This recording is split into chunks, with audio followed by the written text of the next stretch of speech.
Hey everyone, I've just been doing some lecturing here, and what this is about is we're working with the diaphragms of the body.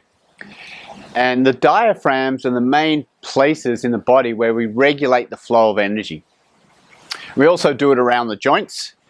And then secondary to that is the muscles. A tight muscle or a muscle switched off will influence the flow of energy. So really all of the postures are simply different shapes or templates to open up different energy pathways, what we would call nadis. Because the energy pathways, that electricity, when it goes to the cells are programmed, they have genius, and when the electricity fires them up, they can do their thing.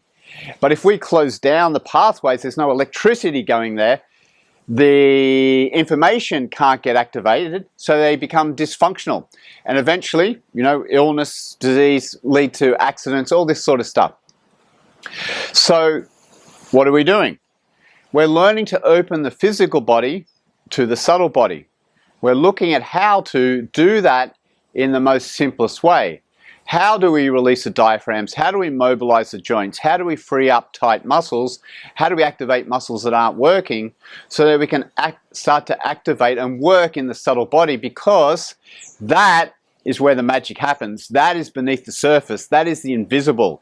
So how do you make the invisible visible? What if you could do that? What if you knew the energy architecture? Because science tells us there's nothing solid, right? There is nothing solid. It's illusionary.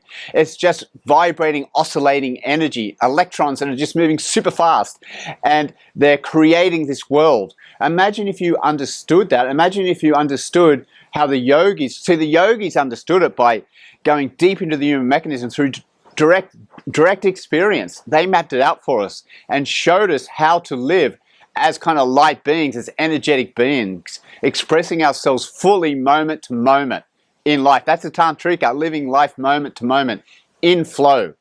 Okay? That's what we do when we move beyond the physical. We use the same awareness, the same confidence, the same understanding, but in the subtle body. But it exponentially makes a difference to your students.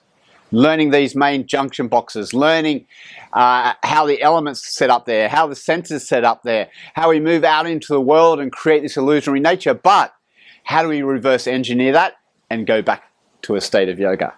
That's what it's all about. Namaste.